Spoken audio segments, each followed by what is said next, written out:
Grabe, Lolo. Ang dami nating ani ngayon. Nakakatuwa naman. Abay, siyempre. Tinulungan mo ko eh. Salamat ha. Maski alam kong pahinga mo dapat ngayong Sabado, ay sumama ka pa rin sa akin para mag-ani. Wala naman pong day off sa akin eh. Masaya po ako na nakabalik po ako dito sa bukid at natutulungan ko po kayo. Kumusta ba naman ang pagtuturo mo dyan sa eskwelahan? Mabuti nga at nailipat ka na kagad dito. Di tulad nung nagsisimula ka pa lamang na napakalayo ng pinagtuturuan mo. Kaya nga po, Lolo eh. Swerte ho talaga ako. Kasi sa dami po ng mga nagpa-ranking at nag-apply, ako yung napili. At least ngayon, sa bahay na ako uuwi. Masasamahan ko na po kayo. Tapos, kapag wala pong klase, ay matutulungan ko pa po kayo dito sa mga pananim nyo. Ang swerte ko din talaga. At ikaw ang naging apo ko. Nako, naging senti ka na naman, Lolo ah. Hindi ah. Pero alam mo ba na, bilib na bilib ako sa iyo, apo, kaninang tinitignan kitang namimitas ng mga ani. Bakit naman po, Lolo? Malaki na pala talaga ang pinagbago mo, apo. Ang sipag mo na.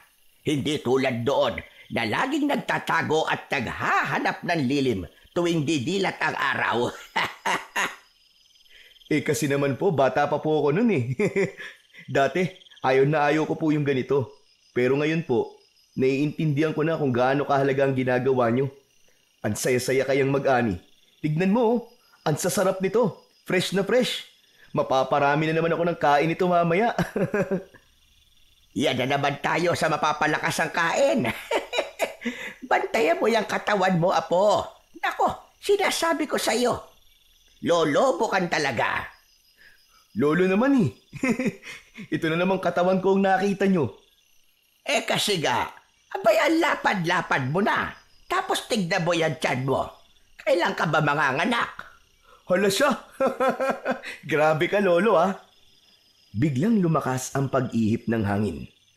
Napatingala si Gabriel at napansin na tila nagbabadya ang ulan. Nagsimulang dumilim ang langit. Agad niyang binilisan ang kilos at kinuha ang ilang piraso ng mga bunga. Gabriel, apo, bilisan mo na't parang uulan na. Kapag nabasa tayo rito, baka tayo'y magkasakit. Pero Lolo, marami pa pong dinaani. Sayang naman ko kung mababasa at masisira, lalo na po yung mga hinog na. Mas sayang kung magkakasakit tayo, apo. Ano ka ba naman? Saka di naman yan basta-basta mabubulok o masisira eh. Mabuti pa ay ipunin na natin itong mga nakuha natin.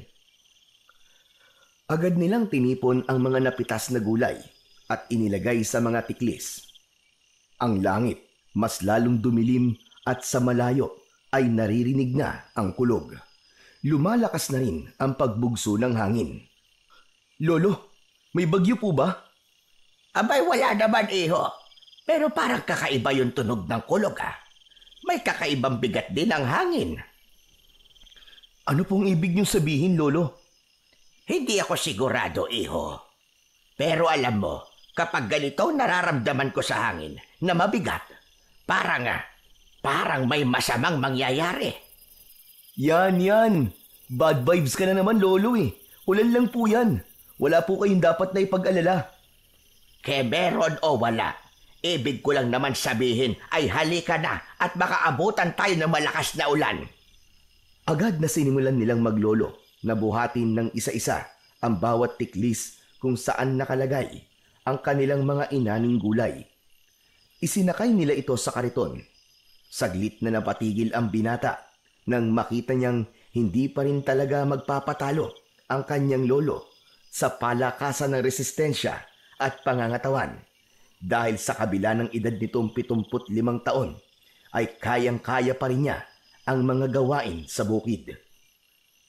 Si Lolo Andres ay bihasang magsasaka at ang pangunahing kabuhayan niya mula noon pang kabataan niya ay ang pagbubungkal at pagtatanim ng mga gulay sa kanyang bukid. Kung ang mga matatanda sa kanilang baryo ay nagsipagretiro na, siya ay hindi pa rin nakukupasan ng lakas at kasanayan niya sa pagsasaka. Masipag, matyaga at hindi pa rin siya madaling mapagod. Halos hindi nga nito indahin ang init ng araw. Kumbaga nga, ay malakas pa ito sa kalabaw. Bukod sa pagiging magsasaka, kilala rin siya bilang isang albularyo sa kanilang baryo. Pinaniniwalaan ng mga tao na siya ay may taglay na mutya o ng agimat na siyang nagbibigay sa kanya ng kakaibang sigla at proteksyon laban sa anumang klase ng sakit. Sikat siyang albularyo dahil marami na siyang napapagaling na mga may sakit. Para kay Lolo Andres, hanggat kaya pa ng kanyang katawan, patuloy siyang magsasaka at magpapagaling ng may sakit dahil ito ang buhay na kanyang kinagisnan at minahal. Samantala, habang patuloy silang nagmamadaling mag-ayos ng mga ani, mas lalong lumakas naman ang ihip ng hangin. Naging mabagsik at halos bumayo na parang isang paparating na bagyo. Napilitang huminto ang dalawa sandali upang takpan ang kanilang mga mata mula sa alikabok at dahong nilipad ng malakas na hangin. Nang medyo kumalma, ay agad nilang itinali ang mga tiklis sa kariton. Nako, kailangan na po natin bilisan, Lolo. Mukhang babagsak na po talaga ang ulan. Heto na, sige na. Bilisan na natin at baka mamaya maabutan pa tayo ng pagbaha sa palayan. Biglang gumuhit ang malakas na kidlat sa kalangitan, kasabay ang malakas na dagundong ng kulog. Agad na napahinto ang dalawa, kapwa na tulala sa kanilang nakita. Ang liwanag ng kidlat ay mabilis pero nakapagbigay ng kakaibang liwanag sa madilim na kapaligiran. Ngunit ang mas nakaagaw ng pansin ay ang punong bigla na lamang nagliyab. Lolo, nakita niyo po ba yun? Tinamaan po ng kidlat yung puno. Oo nga, ano? Pero teka, mukhang may kakaiba sa punong yun, ha? Tingnan mo, nagliliyab siya, pero hindi naman nasusunog. Oo nga, no. Posible po ba yun? Nangyayari po ba talaga yun, Lolo? Abay, anong akala mo? Palabas lang yan nakikita mo. Ang asul na apoy, tanda na may makapangyarihang mutya sa lugar na yan. Ano po? Mutya? Ano pong ibig niyong sabihin, Lolo? May agimat po sa loob ng puno, ganun po ba? Oo, iho. Sa tagal ko nang nag-aalbularyo, bihira ako makakita ng ganito. Ang asul na apoy ay palatandaan ng isang mutyang nilikha ng kalikasan. Isang bagay na hindi basta-basta nakikita ng tao. Hala, ano kayang mutyang nariyan, Lolo? Tignan natin, iho. Sandali lang. Hindi po tayo pwedeng lumapit dyan, Lolo. Baka biglang kumidlat po ulit at tayo naman po ang tamaan. Delikado po yun, Lolo. Ano ka ba? Titignan lang naman natin eh. Saka bakit ka ba natatakot? Hindi naman basta-basta inuulit ng kidlat ang pagtama sa iisang lugar.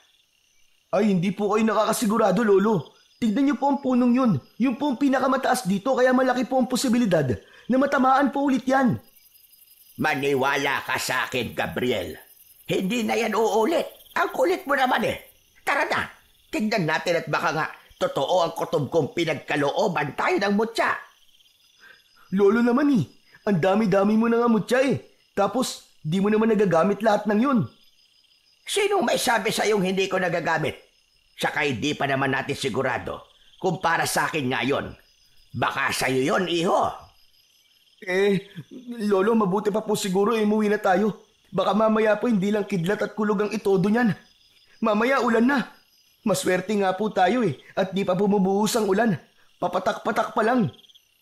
Hindi ka ba naniniwalang may mutya sa puno? Lolo naman eh. Sinasabi ko na nga ba eh.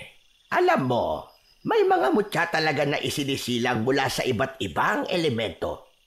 Meron sa tubig, lupa, hangin at apoy.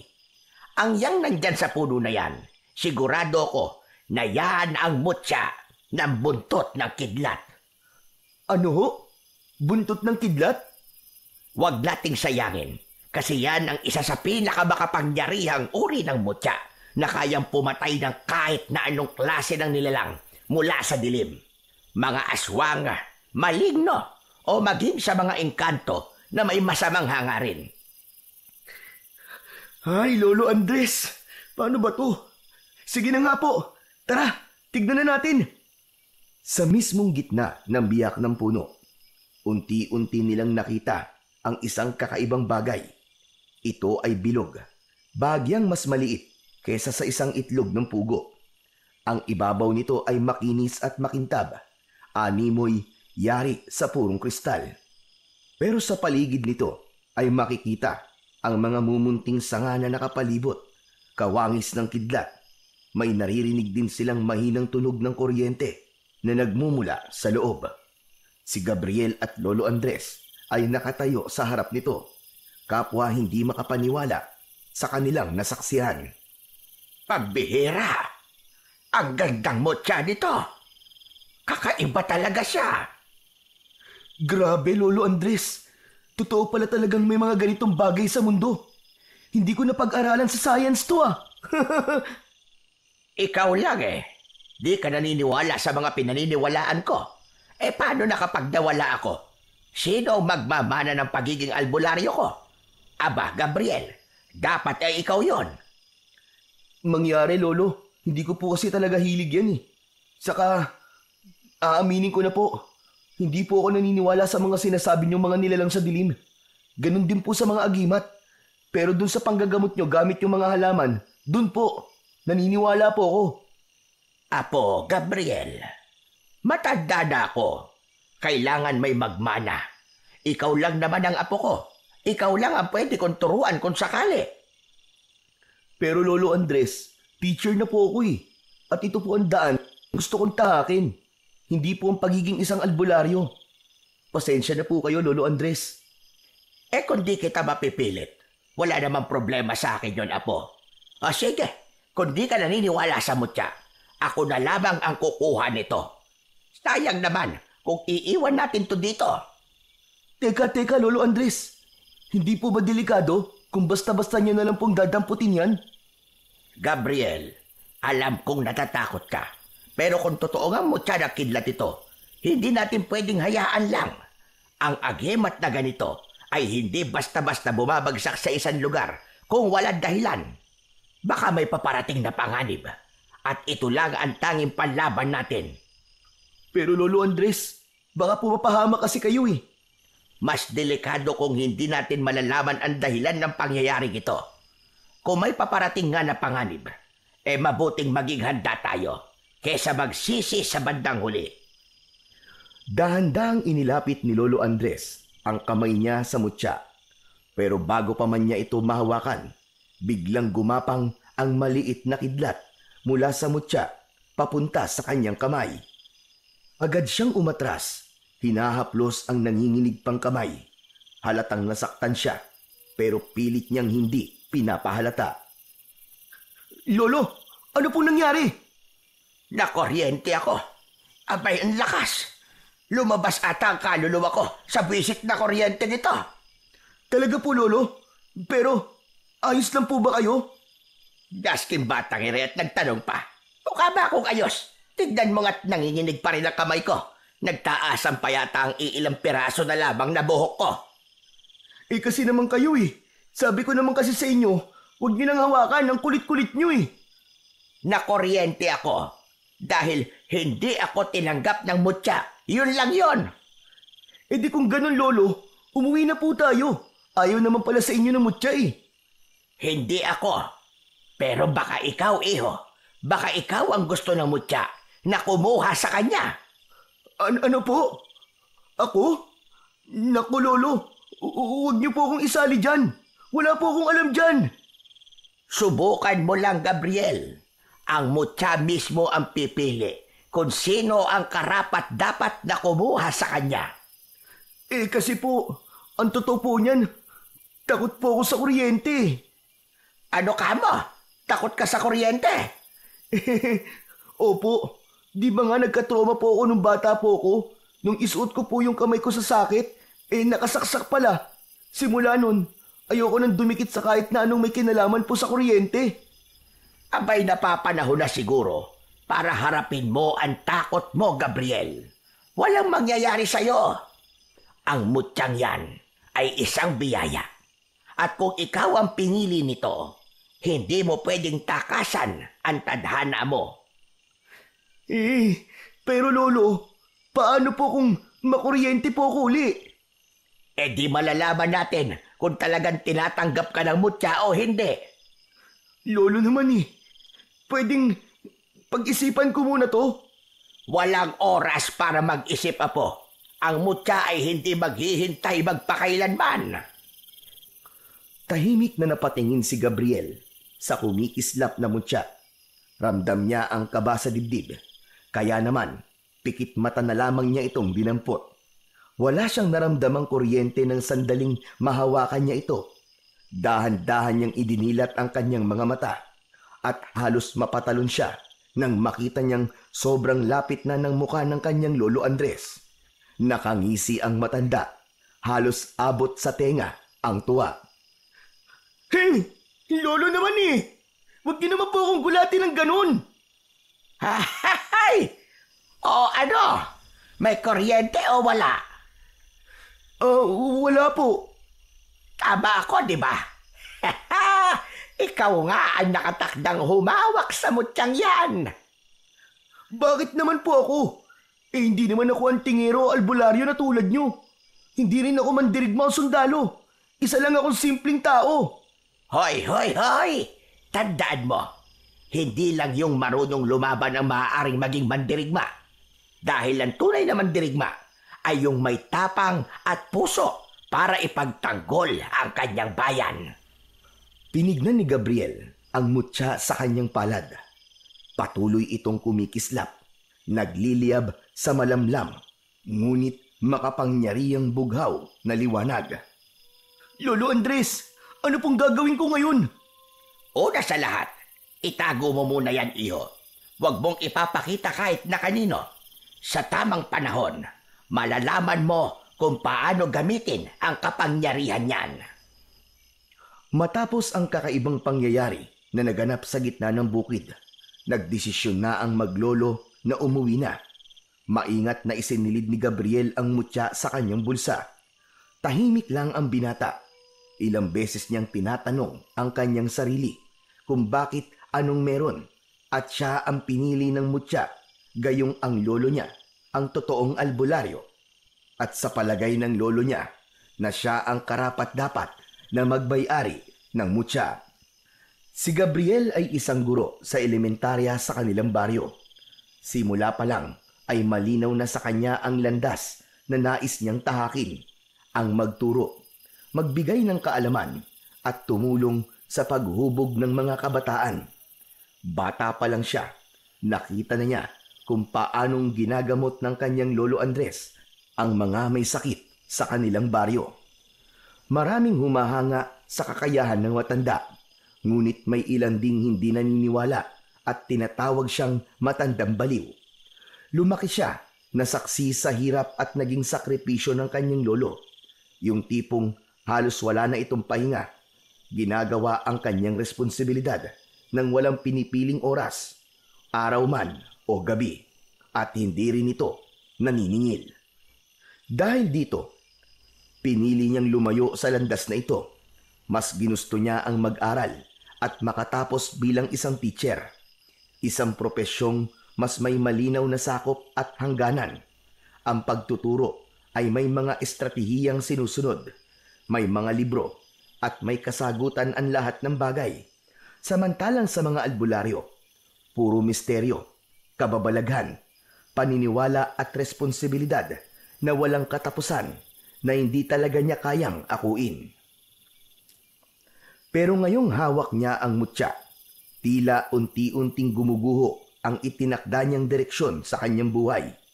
Sa tabi niya, si Lolo Andres ay tahimik lamang na nakangiti at panay ang tingin sa kanyang apo. Samantala, habang pauwi ang maglolo, madadaanan nila ang isang makitid at madamong daanan. Dahil papagabi na, tahimik na ang paligid sa lugar na yon. Wala ning isang huni ng kuliglig o ng mga ibon. Paglingon ni Gabriel, nakita niya ang kinatatakutang lumang kubo sa kanilang baryo.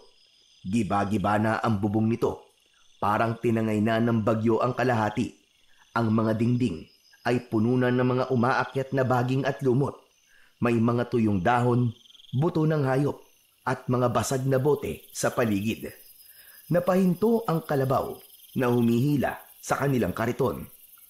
Lolo Andres, tignan niyo po oh. Yan ang bahay ni Tandang Silva. Napalunok si Gabriel. Alam niya ang pangalang yon. Si Tandang Silva, ang kilalang mabangis na mangkukulam. Marami ng kwento ang kumakalat tungkol sa kanya. May mga nawawalang bata na huling nakita malapit sa kanyang kubo. May mga magsasakaring nagsasabing madalas silang makarinig ng mga nakakakilabot na ritual at minsan pa nga ay nakakakita pa sila ng tila isang anino na nakalutang sa lupa, parang bantay sa nasabing bahay. Isang matandang lalaki raw ang madalas makita roon. Payat, kuba at may mahahabang daliri na tila laging may hinahagilap sa dilim. Kapag dumaan ka sa kanyang kubo pagsapit ng dapit hapon, mararamdaman mong may matang nakatitig sa iyo mula sa bitak-bitak na dingding nito. May mga nagsasabi rin na ang sino man daw na magtagal sa paligid ng bahay ay makakarinig ng bulong, mga salitang hindi nila maintindihan pero sapat na upang tumayo ang kanilang balahibo. May ilang sumubok na sumilip sa loob ng kubo pero wala ni isa sa kanila ang nakapagbigay ng malinaw na paglalarawan kung ano ang nakita nila sa loob nun. Isa sa kanila ang natagpo ang nanginginig sa takot kinabukasan. Hindi nagsalita kahit kailan. Ang ilan na may basta na lamang naglaho. Siniko na siya ni Lolo Andres. Bilisan na natin! Huwag kang lilingon! Sa halip na sumunod, muling napatingin si Gabriel sa kubo. Hindi niya alam kung imahinasyon lang niya, pero may mga matang nakasilip sa butas ng dingding. Mabilis siyang napalingon sa kanyang lolo. Lolo Andres, may nakatingin po sa atin. Alam ko yon, iho. Huwag mo nang pansinin. Muling naglakad ang kalabaw at kasabay nito, naramdaman ni Gabriel ang malamig na simoy ng hangin na tila bumalot sa kanyang katawan. Ngunit habang unti-unti silang lumalayo, biglang bumukas ang bintana ng kubo nang walang anumang dahilan. Sa sandaling yon, isang nakapangingilabot na boses ang narinig nila mula sa loob. Malalim, basag at tila nagmumula sa kailaliman ng lupa. Loy ka lang, huwag ka magpapakita ng takot. Elo, sino po ba kasi yun? Di ba, matagal naman nang walang matanda dyan. Totoo ba yung mga sabi-sabi tungkol po sa bahay na yan? Tumahimik ka, huwag kang maingay. Andres! Napahinto si Gabriel. Para siyang nabuhusan ng malamig na tubig dahil sa narinig. Malinaw yun. Parang may tumatawag sa pangalan ng kanyang lolo. Mabilis siyang napalingon sa kubo. Ngunit wala naman siyang makitang tao. Wala maski anong galaw sa loob. Wala ring anino o bakas ng kung sino mang naroon. Nagpatuloy sila sa paglalakad. Pilit niyang kinalma ang kanyang sarili. Pero sa huli niyang paglingon doon, nakita niya ang isang matanda. Nakatayo ito sa may bakuran. May hawak na tungkod. Gulo-gulo ang kanyang mahabang buhok na kulay puti. Ang kanyang balat ay kulubot at maitim. Parang tuyong kahoy na unti-unting nalilipasan ng panahon. Ngunit ang mas nakakakilabot sa lahat ay ang kanyang mga mata. Hindi matukoy ng binata kung dilat ba ito o nakapikit. Pero alam niyang nakatingin yon ng direkta sa kanya. Maya-maya pa ay nakita niyang bumuka ang bibig nito at umusal ng isang dasal. Bigla niyang naramdaman ang paghila sa kanyang braso. Tumingin ka sa daan, iho. Huwag ka nang lumingon dyan sa likod. Lolo, siya po ba si Tandang Silva? Hindi agad sumagot ang matanda. Ilang saglit nang tuluyang makalayo sila matapos ang ilang metro. Doon lamang siya nagsalita. Hindi ko alam na nakabalik na pala siya. Masama ito, iho. Pero lolo, siya po ba talaga yon? Si Tandang Silva? Oo, siya nga. At hindi mo dapat basta-basta binabanggit ang kanyang pangalan. Lalo na kung nandyan lang siya sa paligid. Pero, Bakit niya po kayo tinatawag? Parang meron po siyang gustong sabihin sa inyo. Dahil ako na lang ang natitira. Ano po? Kayo na lang ang natitira? Ano pong ibig niyong sabihin? Matagal nang may hidwaan sa pagitan namin. Noon pa man, isa na siyang makapangyarihan at kinatatakutang mangkukulam. May grupo ng mga albularyo noon na nagbabantay upang hindi siya makagawa ng gulo o makapaminsala. Ano po, Lolo Andres? Isang grupo? Ibig sabihin, marami po kayong albularyo na kumakalaban sa kanya noon? Tama ka, Gabriel. Hindi lang ako. 7 albularyo ang nagtipon noon upang tapusin ang kanyang kasamaan. Ako ang pinakabata sa kanila. Kung ganun, Lolo, ano po nangyari sa kanila? Isa-isa silang nawala. May biglang nagkasakit ng walang dahilan. Ang iba, nawala sa sariling katinuan. Tulala at hindi na muling nakabalik sa kanilang dating sarili. Pero ang pinakamatindi, may isa sa amin na bigla na lamang naglaho. Parang bula. Wala ni anino. Wala ni bakas kung nasan siya dinala. Ako na lang, Apo. Ako na lang ang natira sa 7 albularyo. Iniisip niyo po bang siya ang may kagagawan sa pagkawala ng mga kasama niyo, Lolo Andres? Sino pa nga bang may kapangyarihang gawin yon sa kanila? Eh di siya lamang, si Tandang Silva. Pero paano niyo po napatunayan na siya nga po ang may sala? Gabriel, ang matandang yon ay delikadong tao. Hindi siya basta-basta. Maniwala ka sa akin. Hindi mo gugustuhin mapansin ka niya. Kung totoo po ang sinasabi niyo, bakit po siya bumalik? Magiganti ba siya sa inyo? Yan ang hindi ko pa alam. Pwedeng oo. Pwede rin namang hindi. Pero isang bagay ang sigurado ko. Sa muli niyang pagbabalik ay may mangyayaring hindi maganda. Manganganib ulit ang mga tao. Kaya, Apo, humanda ka. Ho? Bakit naman po ako maghahanda? Ano naman pong kinalaman ko rito? Baka yan ang dahilan kung bakit ka binigyan ng mutya. Huminga ng malalim si Lolo Andres, saka tumitig kay Gabriel. Ang tanong, Apo, kaya mo bang tanggapin ang kapalaran mo? Pero Lolo, sinabi ko na po sa inyo ang sagot eh. Hindi po ako isang bayani at ayoko po maging isa. Okay na po ako sa pagiging isang ordinaryong teacher ko. Hindi ako makikipaglaban sa isang mangkukulam. Ikaw ang bahala. Pero sana, kung magbago ang isip mo, sana humaba pa ang buhay ko, Apo, para matulungan pa kita sa pagpapalakas mo at maisaling ko sa iyo lahat ng aking kaalaman. Lo, pambihira naman kayo eh. Huwag kayong ganyan magsalita. Para naman kayo namamaalam na niyan eh.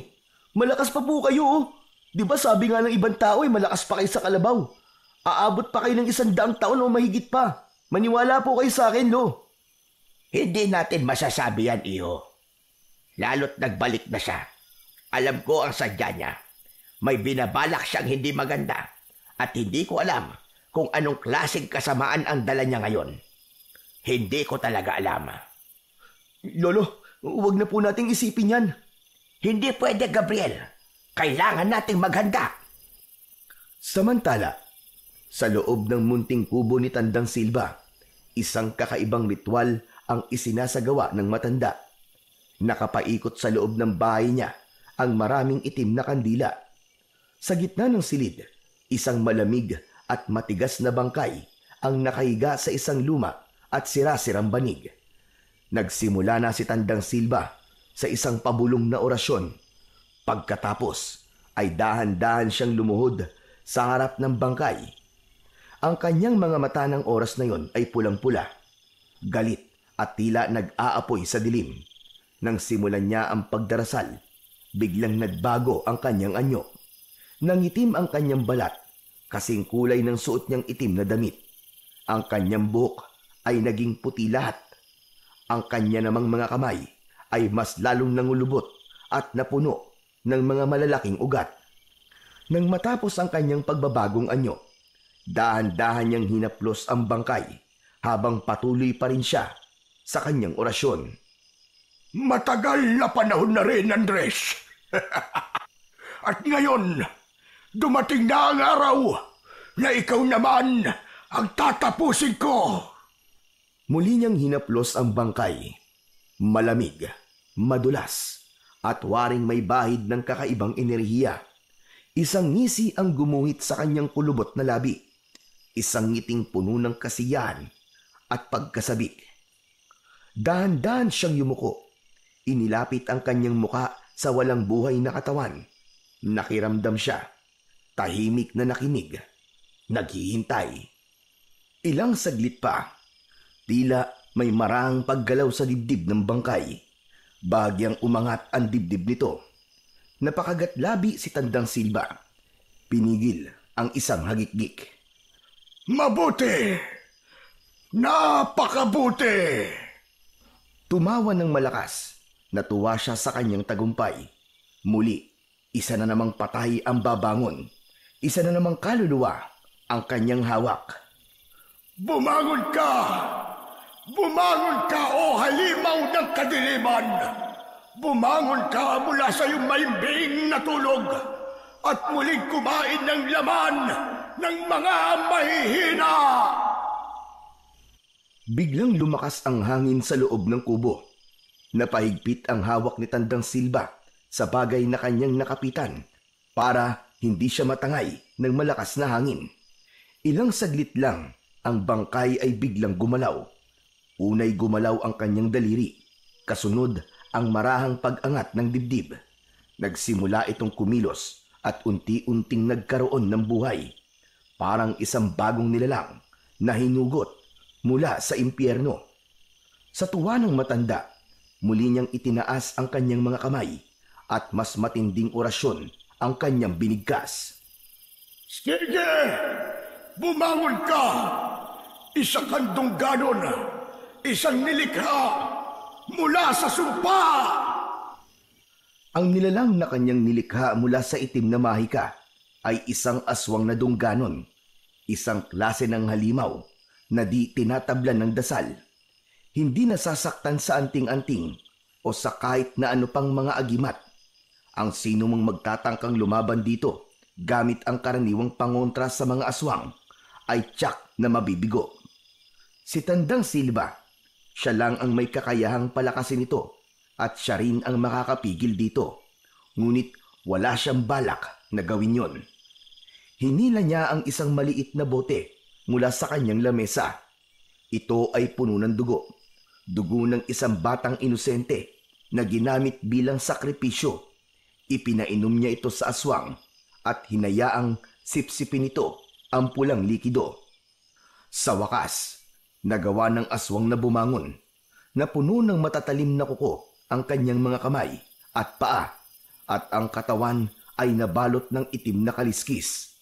Nakabuka ang kanyang bibig at lumabas ang dila na mahaba at matalim. Ang katawan nito'y mahaba at matipuno. May malapaniki itong pakpak. Napahiyaw ang halimaw at lumikha ng isang nakapangingilabot na tunog, at pagkatapos ay lumipad palayo ang bagong likhang dungganon. Namatay ang mga kandila sa loob ng kubo. Nabalot ng dilim. Ngumiti ang matanda. Sa wakas, magagawa ko ng lahat ng gusto ko sa baryong ito. Humanda kayong lahat. Lalo ka na, Andres. Lalo ka na. At sa pagkakataong ito, ako ang mananalo. Sa labas ng kanyang kubo, muling namuo ang maitim na ulap. Tinakpan nito ang buwan. Parang muling nagbabadya ang napakalakas na ulan. Samantala, sa loob naman ng bahay ng maglolo, hindi mapakali ang matanda. Paulit-ulit siyang tumatanaw sa bintana. Naramdaman niya ang kakaibang haplos ng hangin. Mainit yon at mabigat.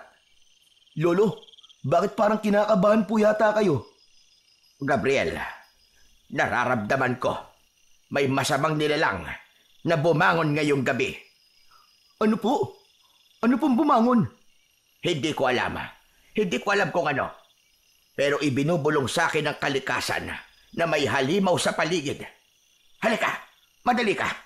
Isara natin ang mga bintana at pinto. Masama ang kutob ko. Teka po, Lolo Andres. Sa palagay niyo po, may kinalaman po ba dito si Tandang Silva? Hindi ko alam. Pero isang bagay ang sigurado ko.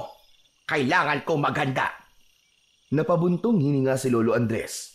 Waring dinadala ng kanyang isip ang bigat ng nakaraan. Hindi basta-bastang halimaw ang nararamdaman ko, Gabriel.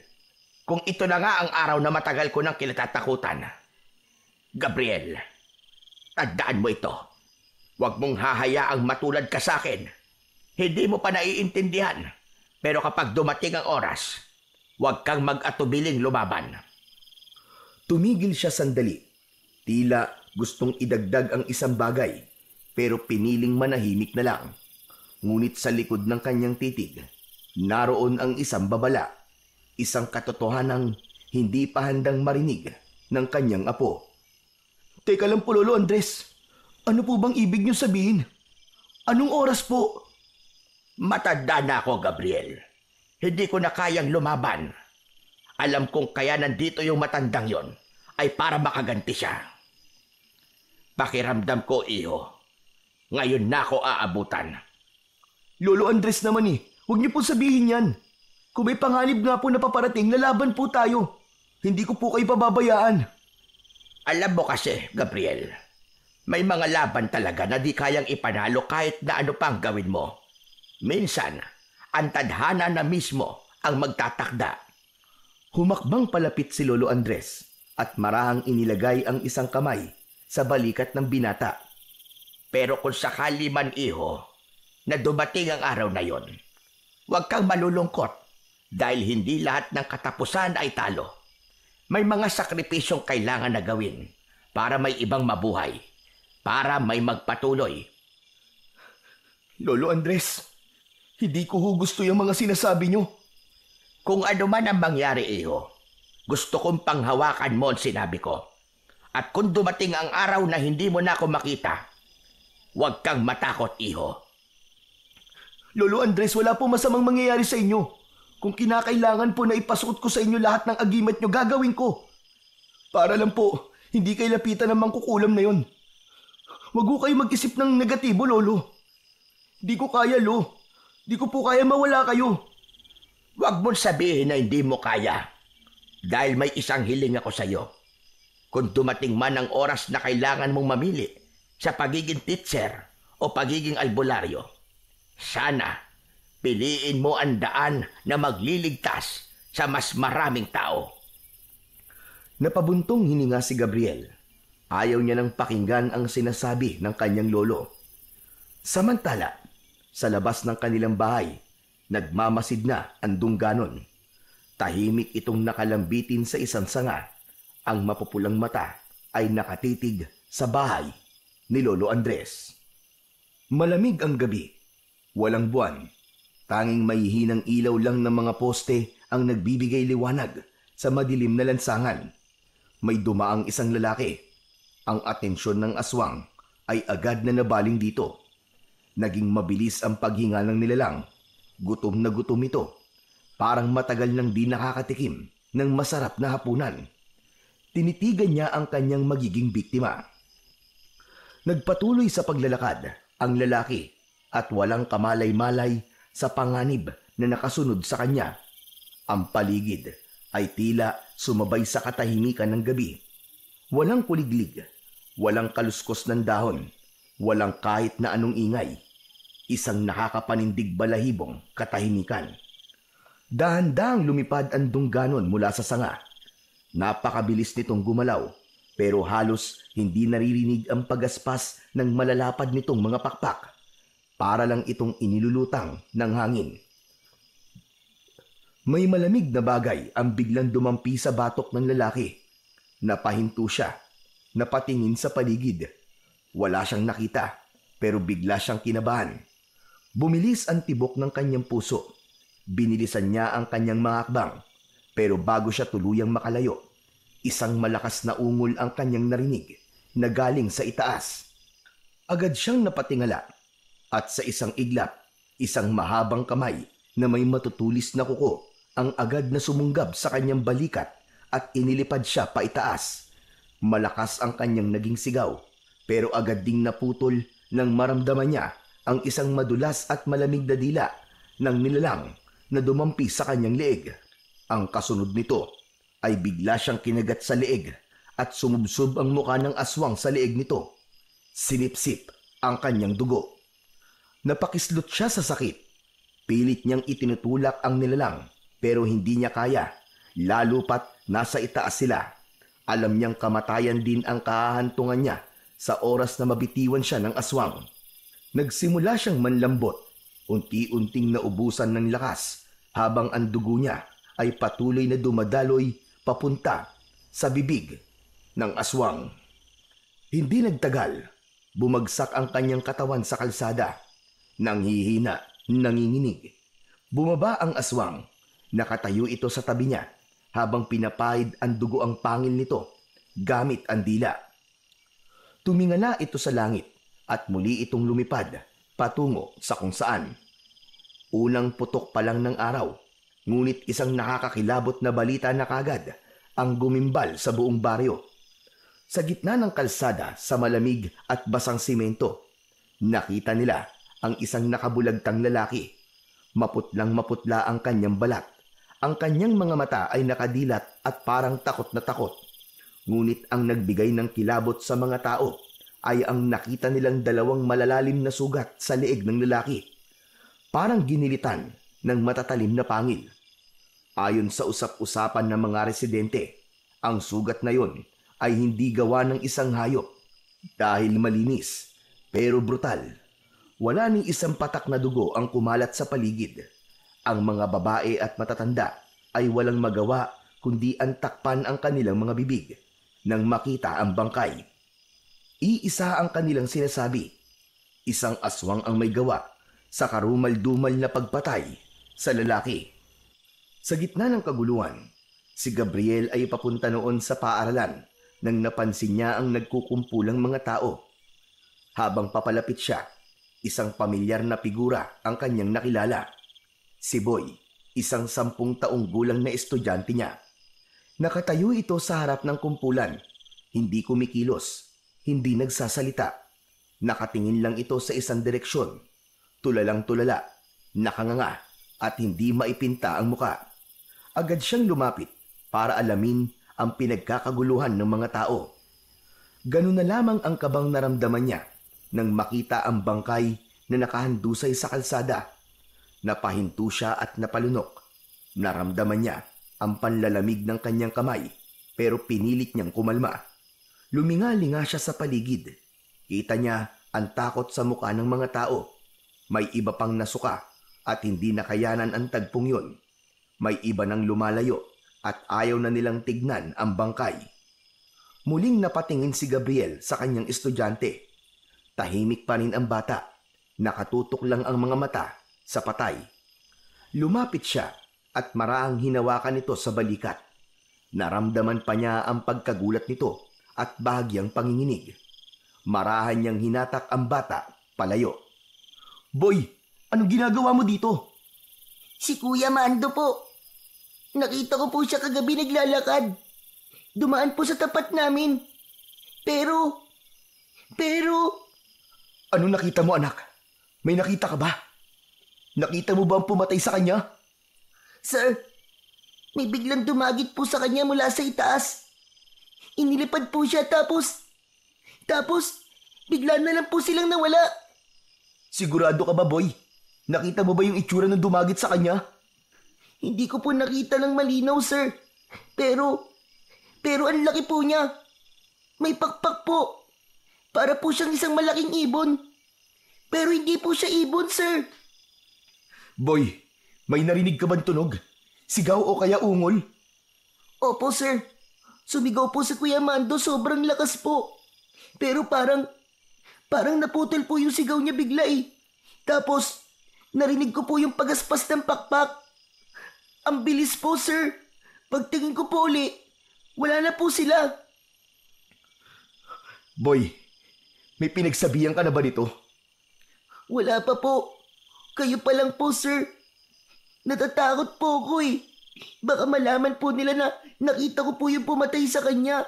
Baka balikan po ako ng halimaw. Ano ka mo, boy?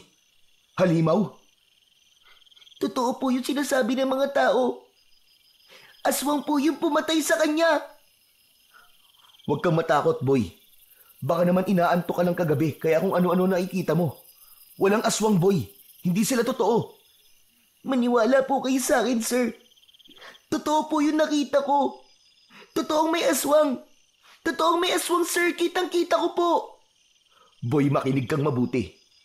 Huwag mo itong ipagsasabi sa kahit na kanino, ha? Sa ngayon, bumalik ka na lang muna sa bahay nyo. At huwag na munang lumabas lalo na sa gabi. Naiintindihan mo ba? Opo, sir. Sige na, umuwi ka na. Umuwi na ang bata at ang tanging nagawa ng binata ay sundan ito ng tingin hanggang sa tuluyan ng maglaho sa kanyang paningin. Napabuntong hininga siya. May kung anong bigat sa kanyang dibdib na hindi niya maipaliwanag. Maya-maya pa, sa gitna ng katahimikan, isang pamilyar na tinig ang narinig niya mula sa kanyang likuran. Malamig, bahagyang paos, ngunit hindi maikakailang kilala niya ito. Napako siya sa kinatatayuan. Dahan-dahan siyang lumingon at sa kanyang pagharap, nakita niya ang kanyang lolo Andres. Gabriel! Abay, ano nangyari dito? Dahan-dahan itong lumapit. Kita sa mukha nito ang labis na pag-aalala, maski di pa naman niya nakikita kung ano talaga ang nangyari at kung ano ang pinagkakaguluhan ng kanyang mga kababaryo. Lolo Andres, meron hong patay. Natagpo ang walang dugo, tapos may malalalim po na sugat sa kanyang leeg. Aba, tignan ko nga. Luwag na po. Baka kung ano pa po masabi nyo. Ano ka ba? Tahimik lang ako. Titignan ko lang naman. Sigurado po kayo, Lo, ha? Walang kung ano-anong sasabihin, ha? Ayoko po mas lalo matakot ang mga tao. Nakikiusap po ako sa inyo, Lo. Iwasan po nating lumala ang gulo rito.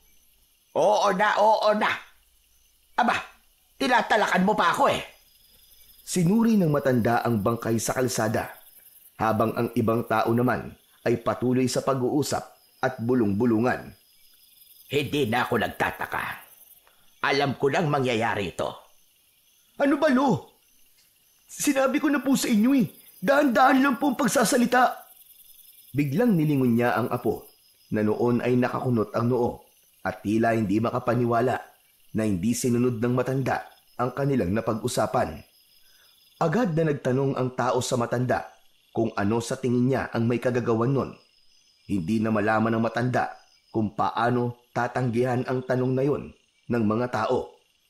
Hindi ko alam kung maniniwala kayo sa akin. Pero kahapon nakita ko si Tandang Silva. Nakabalik na siya dito sa atin. Agad na nagpalitan ng pag-aalala ang mukha ng mga taong nakarinig sa sinabi ni Lolo Andres. Ang mga matatanda, silang nakaalam sa kwento ni Tandang Silva, ay halos sabay-sabay na napailing. Mas lalo silang nagkagulo dahil halos lahat ng mga nakakakilala sa matanda ay nakasisiguro ng may kinalaman nga ang matandang mangkukulam na yon sa kaguluhang nangyayari sa kanilang nayon. Lolo, ano ba? Hindi naman tayo sigurado kung yung matanda nga na yun ang may kagagawan nito. Huwag po kagad tayo mambibintang. Saka matanda na po yun. Paano naman niya mapapatay ang taon to? Maniniwala pa ako kung sasabihin yung baka adik ka may gawa nito eh, o isang kriminal. Hindi, apo. Sigurado kung di tao may gawa nito. May nararamdaman akong malakas na puwersa sa paligid. At ngayong may namatay na, sigurado ko na ito na ang simula. Mga kasama, pasensya na po kayo sa lolo ko ha. Huwag na po natin pansinin ang mga sinasabi niya. Baka nag-uulyanin na po eh. Apat siraulo to batang ito. Ginawa mo pa akong ulyanin, damuho ka. Agad na hinila ni Gabriel ang kanyang lolo palayo sa nagkukumpulang mga tao. Ramdam niya ang tensyon sa paligid, ang takot sa bawat bulong ng mga tao. Hindi na siya nagdalawang isip. Kailangan niyang mailayo si Lolo Andres bago pa ito makapagsalita ng kung ano-ano at lalong magdulot ng gulo. Tahimik silang naglakad pa uwi Kapwa hindi nagsasalita. Ang tanging naririnig ay ang tunog ng kanilang mga yabag sa lupa. Pagdating sa bahay, agad na isinara ni Gabriel ang pinto at inilak yun. Saka humarap sa kanyang lolo. Lo, ano ba naman kayo? Di ba nag-usap na tayo? Pinakiusapan ko na kayo na wag na kayo magsasalita ng kung ano-ano sa harap ng mga tao. Ano namang masama sa sinabi ko? Totoo naman yon. Totoo man po o hindi, hindi pwedeng ganun-ganun na lang tayo magbitaw ng salita. Kita nyo kanina, lalo nyo lang pinakaba yung mga tao eh. Hindi pa nga tayo sigurado kung ano nangyari kay Mando. Tapos dadagdagan nyo pa ng kwento tungkol kay Tandang Silva. Pambihira naman kayo, Lo. Gabriel, wala ka talagang alam sa mga nangyayari sa baryong ito. Hindi mo naabutan ang nangyari noon. Lo, hindi porket hindi ko naabutan, hindi ko na dapat alamin.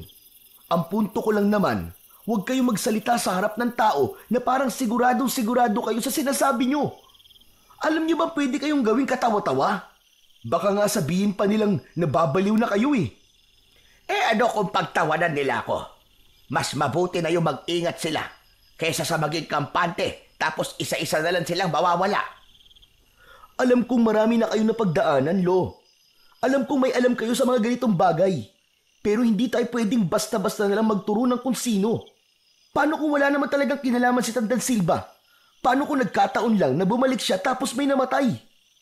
Hindi, Gabriel. Sigurado ako. Siya ang may kagagawan nito. Hindi adik, hindi kriminal. Isinusumpa ko. Totoo lahat ng sinasabi ko. Halimaw ang matandang yon. Pero sa palagay ko po, Lolo Andres, mali po kayo. Ha? Paano mo nasabi? Di ba ang sabi niyo po, isang mangkukulam ang matandang yon. Pero may nakakita kay Mando kagabi. Isang malaking ibon daw po dumagit sa kanya. Palagay nung nakakita, aswang yun na may malaking mga pakpak. Ano ka mo? Isang aswang? Nakapagtataka. Paano nangyari yon? Aswang na si Silva ngayon. Aba, nag-level up ng damuho. Lolo naman eh. Seryoso ko. Seryoso din naman ako ah. Sa kapangyarihan niya, posibleng mangyari yon. Baka isinuko na niya ng tuluyan ang buong pagkatao niya at kaluluwa niya sa demonyo. Kung totoo man po ang sinasabi niyo, ano pong gagawin natin ngayon, Lolo Andres? Kailangan nating malaman kung bakit siya bumalik. Kailangan nating alamin kung sino ang sunod niyang bibiktimahin. Pero Lolo Andres, paano naman po natin gagawin yun? Paano po natin malalaman? Ikaw, Gabriel. Ikaw ang maghahanap ng sagot. Ano po? Hala, bakit po ako? Dahil ikaw lang ang pwedeng magpatuloy sa sinimulan ko. Ikaw ang may kakayanang labanan sila. Nasa iyo ang isang makapangyarihang mutya. Anak ng teteng naman oh. Mapilit talaga kayo no. Ilang beses ko bang sasabihin na hindi ako katulad nyo? Alam ko. Pero alam ko rin na mapipilit kang yakapin ang nakatadhana sa iyo, iho. Hindi mo yan maiiwasan at hindi mo matatanggihan. Hindi, Lolo, ayoko. Hindi ko yung kaya. Hindi mo kaya sa ngayon. Pero oras na dumating ang panahon na tanggapin mo ng buong buo ang kapalaran mo, malalaman mo rin lahat. Pero kinakabahan ako. Saan naman po? Baka ito na nga ang simula ng pagkakalat nila ng lagim dito sa baryo. Hindi ko hahayaang mangyari yon. Hanggat buhay ako, hanggat kaya ko, ipagtatanggol ko ang baryong ito.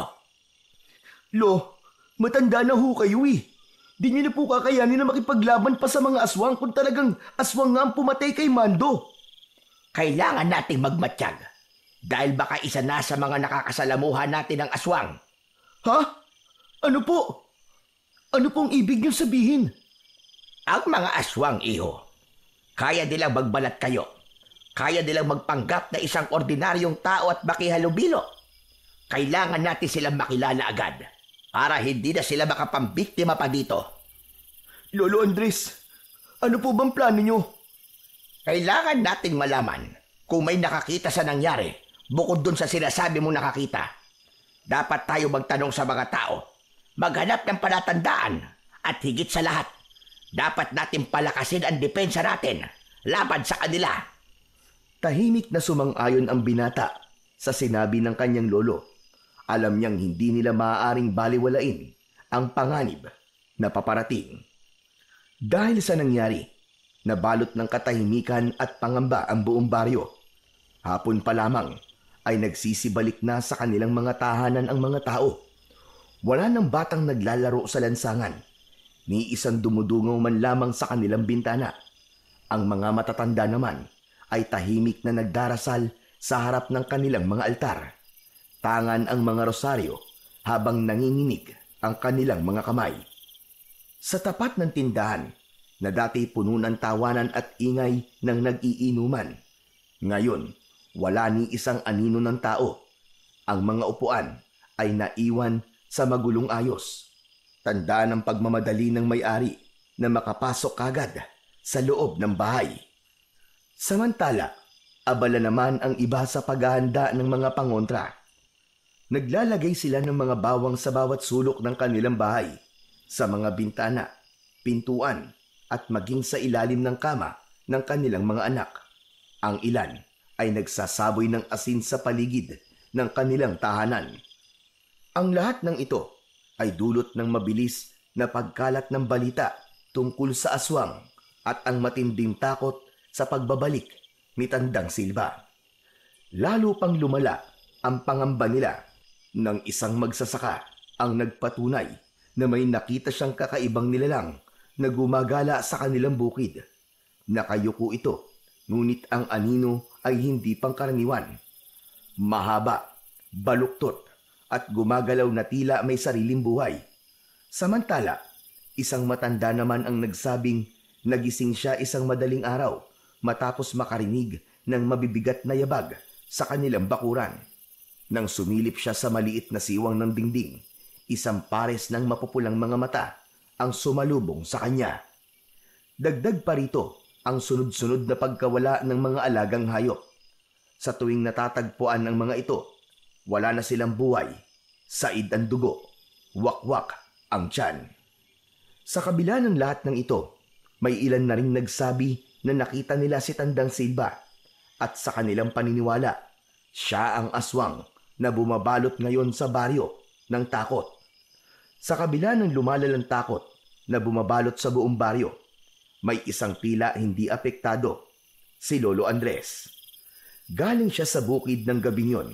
May pasan-pasan na mga nakataling mga tuyong sanga at ilang bugkos ng mga halamang gamot. Malamig ang simoy ng hangin at walang ibang naririnig kundi ang kanyang mga kaluskos. Habang naglalakad siya pauwi, bigla siyang natigilan nang maramdaman na parang may sumusunod sa kanya. Sa gilid ng kanyang mga mata, nakita niyang may anino sa likuran niya. Ngunit kapag sinusubukan niyang lumingon, wala naman siyang nakikita. Ngunit sa pagkakataong yun, alam na niyang hindi siya nag-iisa. Pero hindi man lang siya natakot o natinag. Sa halip, bahagya siyang ngumisi at iniling-iling ang ulo. Kung ako ang tinatarget mo, nagkamali ka ng planong biktimahin. Hayop ka! Subukan mo para matapos na yung kasamaan mo. Akala mo natatakot ako sa'yo? Nagpatuloy siya sa paglalakad hanggang sa muli siyang tumigil nang maamoy ang masangsang na hangin. Napatakip siya ng ilong dahil napakabaho ng kanyang nalalanghap. Amoy bulok na laman. Hindi siya nagpakita ng takot. Bagkus ay tumikhim siya at dahang-dahang ibinaba ang pasan niyang mga kahoy sa lupa. Lumabas ka na! Kung gusto mo lumapit, lumapit ka na! Huwag mo na akong tinatakot-takot, leche ka! Sa dulo ng kalsada, isang aso ang biglang umalulong ng malakas. Para bang may nakikita itong hindi nakikita ng karaniwang tao. Agad na sumagot ang isa pang aso sa malayo.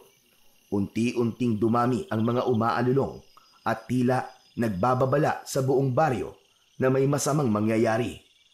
Napabuntong hininga si Lolo Andres. Hindi ka ba natatakot? May narinig si Lolo Andres na nagsalita mula sa kanyang likuran. Napangiti ang matanda. Hindi siya lumingon, pero mahinahon siyang sumagot. Hindi ako takot sa isang katulad mo. Matagal na kitang kilala at matagal na rin akong handa sa laban na to. Agad na binunot ng matanda ang itak na nasa kanyang bewang at hinarap ang taong nagsalita. Yun ay walang iba, kundi si Tandang Silva. Matagal ko nang hinihintay ang pagkakataong ito, Andres.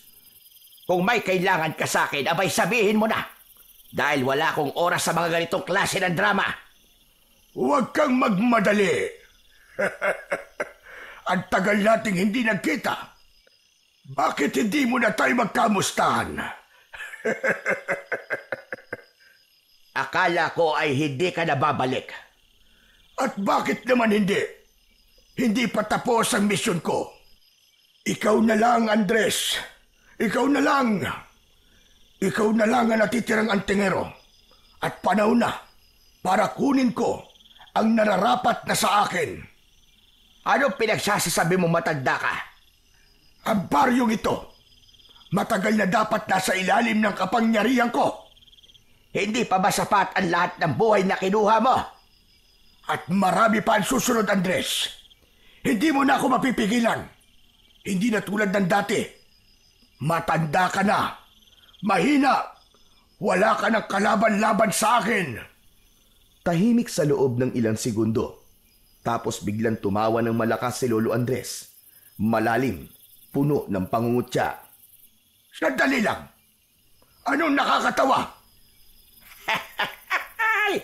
Ang kapal na mukha mong sabihing mahina ako. Ikaw, hanggang ngayon, nandito ka pa rin. Nagpipilit, desperado. Matanda ka na rin, Silva. Pero hindi ka pa rin natututo.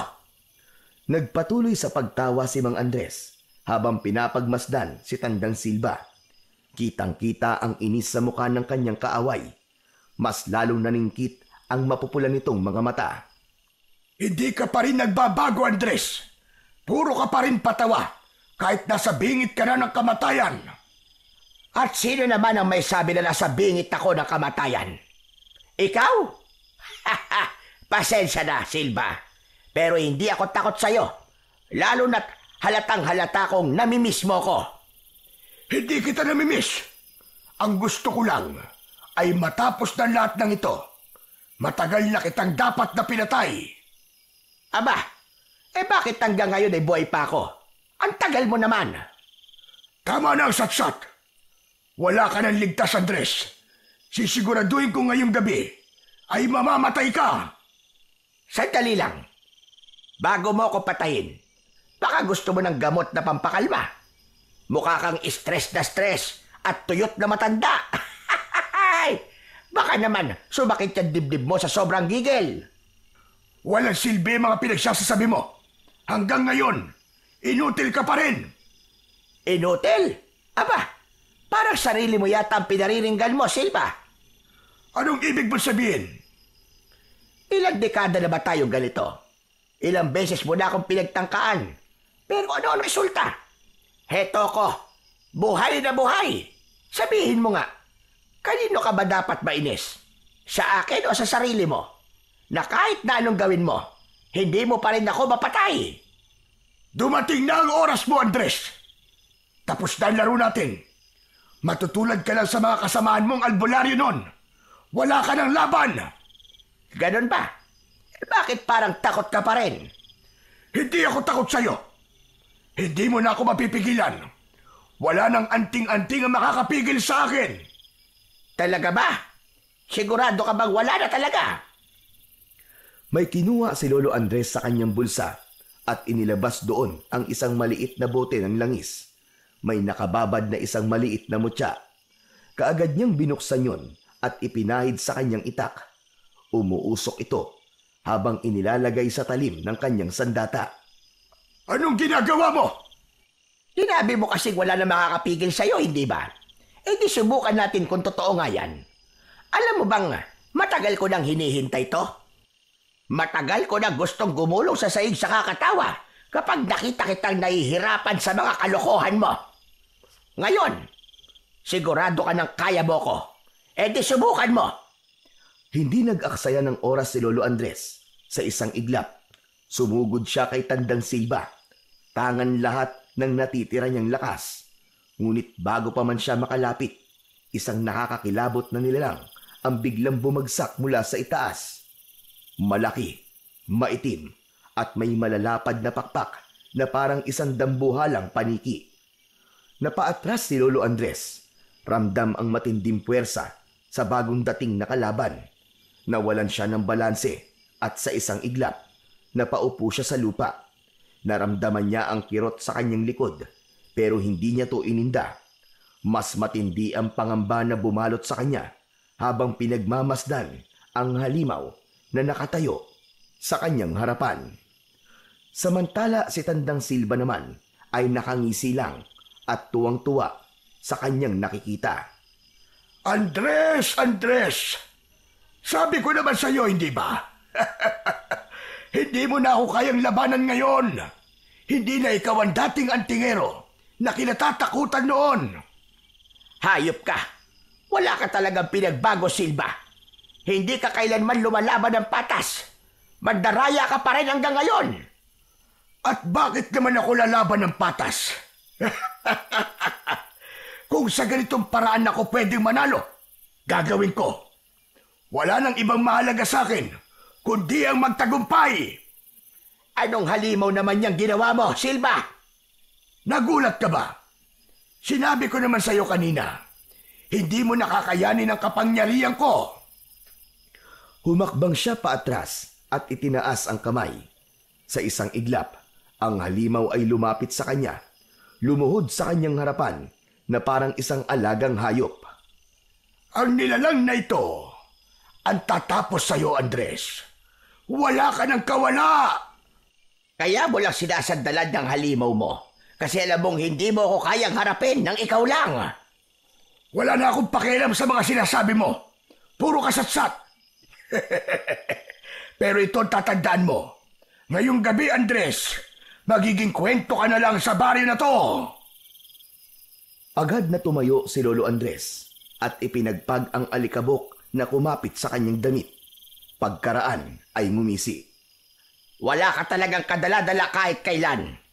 At sino naman ang nagsabi sa'yo na kayang-kaya akong patayin yan? Marami na ako napatay na mga aswang. At yan pa bang ipagmamalaki mo? Isang orasyon lang yan. Patay na sa akin yan. Tumingala si Lolo Andres. Ipinikit ang kanyang mga mata at sinimulang bigkasin ang isang orasyon. Ang kanyang boses ay umaalingaw-ngaw sa paligid. Tila may bumabang enerhiya mula sa langit. Biglang lumakas ang hangin. Umiikot sa paligid nila. Tignan natin ngayon kung sino ang mauuna sa hukay. Itinaas ni Lolo Andres ang kanyang kanang kamay, kasabay ng muling pagbibigkas ng orasyon. Ngunit di pa man niya natatapos ang orasyon, biglang sumugod ang aswang. Sumisirit ang laway mula sa bibig nito habang nakanganga. Mabilis ang kilos ng matanda. Umilag siya at mabilis na iwinasiwas ang kanyang itak. Tumama ito sa balikat ng halimaw, pero parang hindi man lang ito nasaktan. Sa halip, napangisi lang ito at inihampas ang napakalaking kamay. Tumama ito sa katawan ni Lolo Andres at tumilapon siya sa lupa. Agad na napatingin ang matanda sa hawak niyang itak. Nasira ang talim nito. Nagkaroon ng lamat. Dinuraan niya lang ang lupa at muling tumayo. Hawak ang kanyang itak. Tumingin siya kay Tandang Silva na noon ay nakangisi lang. Tila nag-e-enjoy sa kanyang paghihirap. Muli siyang umusal ng isang dasal pero pinagtawanan lang siya ni Tandang Silva. Hindi ka pa ba nagtataka kung bakit hindi umi-epekto ang mga dasal mo? Huwag mo na sayangin ang hininga mo dahil wala yang silbi sa alaga ko. Nagtangis ang bagang ni Lolo Andres. Hindi siya makapaniwala. Anong ginawa mo, Silva? Anong klaseng halimaw yan? Natatakot ka na ba sa nilikha ko, Andres? Ito ang aking tungganon. Hindi siya tulad ng ibang aswang. Hindi siya nakakarinig. Hindi siya tinatablan ng kahit na anong orasyon. Dahil hindi naman niya naririnig ang mga dasal mo. Hayop ka! Iba ito! Kailangan kong gumamit ng ibang paraan! Wala siyang oras para mag-isip ng matagal. Biglang kumilos ang dungganon. Isang mabilis na paggalaw na halos hindi niya nakita. Tumalon ito papunta sa kanya. Ang mahahabang kuko'y nakatutok na sa kanyang lalamunan. At sa isang iglap, napilitang gumulong si Lolo Andres sa lupa. Ngunit bahagyang nagasgasan ang kanyang braso sa matatalas na kuko ng halimaw. Ano, Andres? Ano? Handa ka na bang mamatay? Hindi sumagot si Lolo Andres. Dahan-dahan siyang umatras habang pilit na iniisip kung paano tatalunin ang isang aswang na hindi tinatablan ng dasal. Huwag kang masyadong pakampante. Bago mo ko mapatay, alamin mo muna kung kaya mo bang kalabanin ang susunod sa akin. Mabilis na lumapit si Tandang Silva at humawak sa balikat ni Lolo Andres. Napakalamig ng kamay ng matanda. Tila hinigop nito ang kanyang lakas. Naramdaman ng albularyo ang paghina ng kanyang katawan. Ramdam niyang tila kinukuha ng mangkukulam ang kanyang sigla at hininga. Pero hindi siya bumigay. Ang hawak niyang langis, agad niyang isinaboy sa mukha ng kalaban niyang matanda. At sa isang iglap, isang malakas na sigaw ang bumalot sa buong paligid. Biglang lumayo si Tandang Silva. Ang kanyang balat ay nagsimulang masunog. Ang aswang ay mabilis siyang kinagat sa balikat. Naramdaman niya ang matatalim nitong mga pangil na bumaon sa kanyang laman. Nanghina siya at napaluhod sa lupa. Ngunit bago pa siya tuluyang manghina, naramdaman niyang lumayo ang aswang at lumapit kay Tandang Silva na noon ay namimilipit pa rin sa sakit. Agad nitong inilipad ang matandang mangkukulam at habang nasa ere ito, narinig pa ni Lolo Andres ang malakas nitong sigaw. Babalik ako, Andres! Papatayin kita! Wawasakin ko kayong lahat! Sa isang iglap, naglaho si Tandang Silva sa dilim. Habol ang hininga. Tuluyang napahiga si Lolo Andres sa lupa. Ramdam niya ang hapdi ng sugat sa kanyang braso. Kailangan ko nang umuwi. Sa kabila ng sakit sa katawan at sa labis na panghihina, pinilit ng matanda na makatayo. Nanginginig ang kanyang katawan. Nanguha siya ng 2 piraso ng sanga at yun ang ginamit niyang tungkod. Marahan ang kanyang pagakbang pero determinado siyang makauwi. Ilang sandali ang lumipas. Sa wakas, narating na niya ang kanilang bahay. Mabilis siyang kumatok sa pinto. Gabriel! Gabriel apo! Pagbuksan mo ko! Maya-maya pa, bumukas ang pinto at bumungad ang apo niyang si Gabriel. Kita ang gulat at takot sa kanyang muka. Lolo Andres! Lolo Andres, ano nangyari sa inyo? Hingal na hingal si Lolo Andres. Tumutulo ang pawis niya at may sugat siya sa balikat. Hindi siya sigurado kung may oras pa siya. Pero sinimulan niyang magbilin sa apo niya. Hinawakan niya sa balikat si Gabriel. Si Silva! Si Silva, Gabriel! Lumikha siya ng isang halimaw. Isang aswang na dungganon. Lo, wag na muna kayo magsalita. Tama na yan. Gamutin na muna natin ang sugat niyo. Gabriel, Gabriel, makinig ka. Wala na tayong oras. Makinig kang mabuti sa sasabihin ko. Lo, anong wala ng oras? Ano ba nangyayari sa inyo? Si Silva, lumikha ng isang halimaw. Isang dungganon. Dungganon? Anong ibig mo sabihin, Lo? Ano ba yun? Mabilis ang paghinga ni Lolo Andres. Ramdam niya ang hapdi ng kanyang sugat, pero mas inaalala niya ang paparating na kapahamakan. Inalalayan ni Gabriel ang kanyang lolo at pinaupo. Hindi ordinaryong aswang ang nilikha niya. Wala itong pandinig. Kaya di tinatablan ng orasyon o ng mga sandatang inorasyonan. Hindi rin ito basta-basta tinatablan ng kapangyarihan ng mga mutya.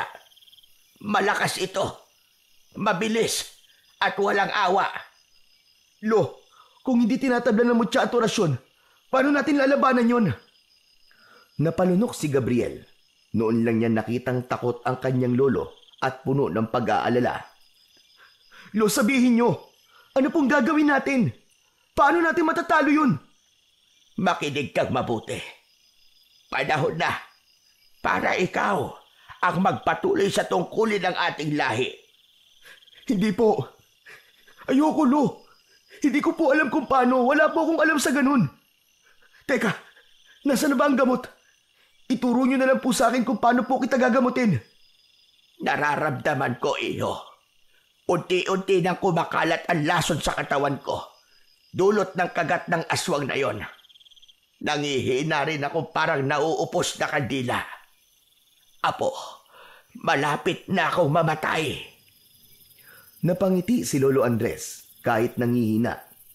Nanlaki ang mga mata ni Gabriel. Lo, huwag ka naman magsalita ng ganyan. Hindi kayo mamamatay. Dadalhin ko po kayo sa ospital. Hihingi po tayo ng tulong. Apo, sa palagay ko, wala nang lunas ang lasong ito. Napaluhod si Gabriel sa tabi ng kanyang lolo. Mahigpit na hinawakan ang kamay nito. Hanggang sa napaiyak na si Gabriel. Hindi, Lo. Hindi pwede. Hindi ko kaya mawala kayo, Lo. Kailangan ko kayo. Kailangan kayo ng taong bayan. Huminga ng malalim si Lolo Andres. Pilit na inipon ang natitirang lakas. Inabot niya ang muka ng apo at marahang pinisil ang pisngi nito. Hindi mo na ako kailangan. Ikaw na, Apo. Ikaw na. Ikaw na ang kailangan ng baryo natin. Iligtas mo ang lahat. Laban kay Silva. Umiling si Gabriel. Hindi matanggap ang sinasabi ng kanyang lolo. Lolo Andres, paano kung gagawin yun? Lalo pang lumabo ang paningin ni Lolo Andres. Ngunit pilit niyang pinilit na tumingin ng direkta sa apo niya. Gabriel, nasa dugo mo ito. Nasa lahi natin. Hindi mo kailangan maging katulad ko. Kailangan mo lang maging handa. Buksan mo ang aklat. Basahin mo ang nilalaman. Hanapin mo ang sagot. At higit sa lahat, maniwala ka sa sarili mo.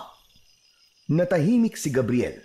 Sa labas naman, patuloy ang pag-alulong ng mga aso. Dahan-dahang bumitaw si Lolo Andres sa kamay ng kanyang apo at ipinikit na ang kanyang mga mata. Lolo, wag niyo akong iwan! Lolo! Ilang beses na sinubukang gisingin ni Gabriel ang matanda, pero huli na. Tumigil na ito sa kanyang paghinga. Napaluhod sa sahig ang binata. Hawak ang kamay ng kanyang lolo. Parang biglang huminto ang mundo niya. Ang kaninang alulong ng mga aso biglang nawala. Para siyang nabingi.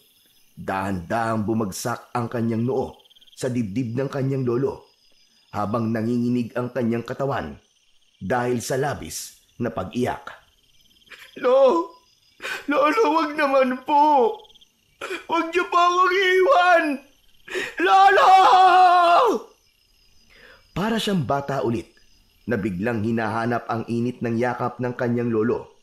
Yung pang-aasar sa kanya ng matanda at ang palad nitong palaging pumipisil sa kanyang balikat kapag kailangan niya ng mga payo at gabay. Ngunit sa pagkakataong yon, hindi na gumagalaw ang kanyang lolo. Hindi na rin ito tumugon. Huminga siya ng malalim. Pilit na nilalabanan ang bigat at kirot sa kanyang dibdib. Isang matagal na katahimikan ang bumalot sa sala. Hanggang sa maramdaman niyang may malamig na dampi ng hangin sa kanyang batok. Isang pamilyar na pakiramdam. Parang nung bata pa siya kapag pinapalakas siya ng kanyang lolo sa tuwing naduduwag siya. Muli niyang tinignan ang muka ng matanda. Kahit wala ng buhay, naroon pa rin ang bahagyang ngiti nito sa labi. Huminga siya ng malalim. Pilit na inaalis ang takot at panghihina sa kanyang katawan. Ito na yon. wala na siyang ibang pagpipilian. Dahan-dahan niyang binitiwan ang kamay ng kanyang lolo. Tumayo siya at pinahid ang kanyang luha. Ipinikit niya ang kanyang mga mata. Pilit na inaalala ang bawat salitang sinabi ng matanda bago ito pumanaw. Ang aklat. Hindi ko kayo bibiguin, Lolo. Lalaban ako sa abot ng aking makakaya. Ipinapangako ko yan sa harap ng inyong bangkay. Kinabukasan, mabilis na kumalat ang balita tungkol sa pagkamatay ng nag-iisang albularyo sa kanilang baryo. Sa bawat sulok ay naging usap-usapan ito. Sa bukid, sa harap ng mga tindahan at maski sa loob ng simbahan, wala na ang natatangi nilang inaasahang magtatanggol sa kanila. Laban sa kadiliman. Agad na napuno ng mga tao ang bakuran at bahay nila Gabriel. Marami ang nakiramay. Maraming nagdala ng kandila at mga bulaklak. Pinag-usapan nila ang kanilang takot at kawalang pag-asa. Lalo na nang malaman nilang pinatay ng aswang ang matanda. Naisip nila na wala na talaga silang kalaban-laban. Samantala, sa loob ng bahay, tahimik lang na nakaupo si Gabriel sa tabi ng bangkay ng kanyang lolo. Hindi niya pinapansin ang usapan ng mga tao. Biglang may humawak sa kanyang kamay. Nang mag-angat siya ng kanyang paningin, nakita niyang nakatayo sa kanyang harap ang kanyang estudyanteng si Boy. Namumugto ang mata nito at parang takot na takot. Boy, ano nangyari sa'yo? Sino kasama mo nagpunta dito? Hindi agad nakasagot ang bata. Nanginginig siya. Tila nagpipigil na muling umiyak. Teacher, sinalakay kami ng aswang kagabi. Ano? Asa na mga magulang mo? Nasa bahay po. Inaasikaso na sila ng mga taga-barangay. Si nanay at tatay. Patay na po sila, teacher. Kaninang madaling araw po dumating po yung aswang. Hindi ko alam kung paano ako nakatakas. Pero sila, hindi po sila nakalabas ng bahay. Pinatay po sila ng aswang. Napatingin si Gabriel sa kanya. Hindi nakapagsalita. Nanginginig ang bata habang mahigpit na hawak ang kanyang sando. Takot na takot. Sir, pwede po bang sa inyo na lang po ako? Ayoko na po bumalik sa amin. Wala na po akong pamilya. Napabuntong hininga ang binata. Ang sakit ng pagkawala ng kanyang lolo ay hindi pa niya ganap natatanggap. Tapos heto pa ang isang bata na nawalan rin ng mahal sa buhay. Hindi lang isa, nawala ang lahat sa kanya. Parang dinaganan ng mabigat na bagay ang kanyang dibdib. Nilingon niya ang bangkay ng kanyang lolo Andres. Alam niyang kung buhay pa ang matanda, hindi nito papayagang magdusa sa takot at lungkot ang bata. Hinawakan niya ang kamay ni Boy. Huwag ka mag-alala, hindi kita pababayaan. Mula ngayon, dito ka na sa akin. Pagsapit ng hapon, sabay na inilibing ang 3 bangkay na biniktima ng aswang. Si Lolo Andres at ang mga magulang ni Boy. Nang matapos maibaon sa lupa, nagsiuwian na ang mga tao. Naiwan si Gabriel at ang bata. Pareho sila na nakatulala sa bagong tabon na lupa. Hindi makapaniwala na wala na ang mga ito. Parehas nilang hinihiling na sana panaginip lang ang lahat at isang masamang bangungot lang. Pero hindi. Totoo ang pangyayaring yon. Nakayuko ang binata. Yakap ang kanyang sarili. Wala ni isang luha ang pumapatak sa kanyang mga mata. Pumikit siya sandali at hinayaan ang hangin na dumampi sa kanyang muka. Sa oras na yon, alam niyang wala nang atrasan. Kailangan niya nang gawin ang iniwang misyon ng kanyang lolo. Sa kanyang isip, isang pangalan ang paulit-ulit niyang iniisip. Yun ay walang iba, kundi si Tandang Silba. Biglang bumuhos ang malakas na ulan. Doon palang naisipan ng dalawa na umuwi. Pagkarating sa bahay, hindi na nag-aksaya ng oras si Gabriel. Agad niyang hinanap ang aklat ng mga orasyon na laging binabanggit ng kanyang lolo. Mabilis siyang nagtungo sa lumang aparador ng matanda at hinila pababa ang mga nakasalansan nitong gamit. Ang ilang lumang damit ay nagkalat sa sahig, pati na rin ang ilang kahon na puno ng mga alikabok. Nasaan ba yun? Nasaan ba ang aklat na yun? At ano bang itsura noon? Sir, may hinahanap po ba kayo? Oo, boy. Bago mamatay si Lolo, ibinili niyang hanapin ko ang libro ng mga orasyon niya. Ang sabi niya, doon daw makikita yung paraan kung paano mapapatay ang aswang. Tutulungan ko na po kayo maghanap, sir. Nagsimula silang maghalungkat sa mga kahon. Isa-isa nilang binuksan ito ni Boy. Samantalang si Gabriel naman ay nag-alis ng mga lumang tela at pinagpatong-patong na gamit sa isang lumang estante. Ang dami pong gamit ni Lolo. Saan kaya niya yun itinago? Hindi ko rin alam, Boy. Pero sigurado ako nandito lang yun. Nagpatuloy sila sa paghahanap at ilang saglit pa, napansin ni Gabriel ang isang maliit na kahon na nakasiksik sa ilalim ng lumang aparador. May kakaibang ukit ito sa kahoy at may tila lumang kandado na nakakabit. Boy, ilawan mo nga ito. Agad namang inilawan ni Boy gamit ang kanyang flashlight. Nang mailawan, doon nila mas nakita ang mga kakaibang marka ng kahon. May mga nakaukit na makalumang simbolo. Meron din itong isang bato sa gitna. Kunin mo, Boy, at buksan natin. Sir, sigurado ka bang safe yan? Baka naman may sumpayan. Walang masamang gamit ang lolo ko, Boy. Wala kang dapat na ikatakot.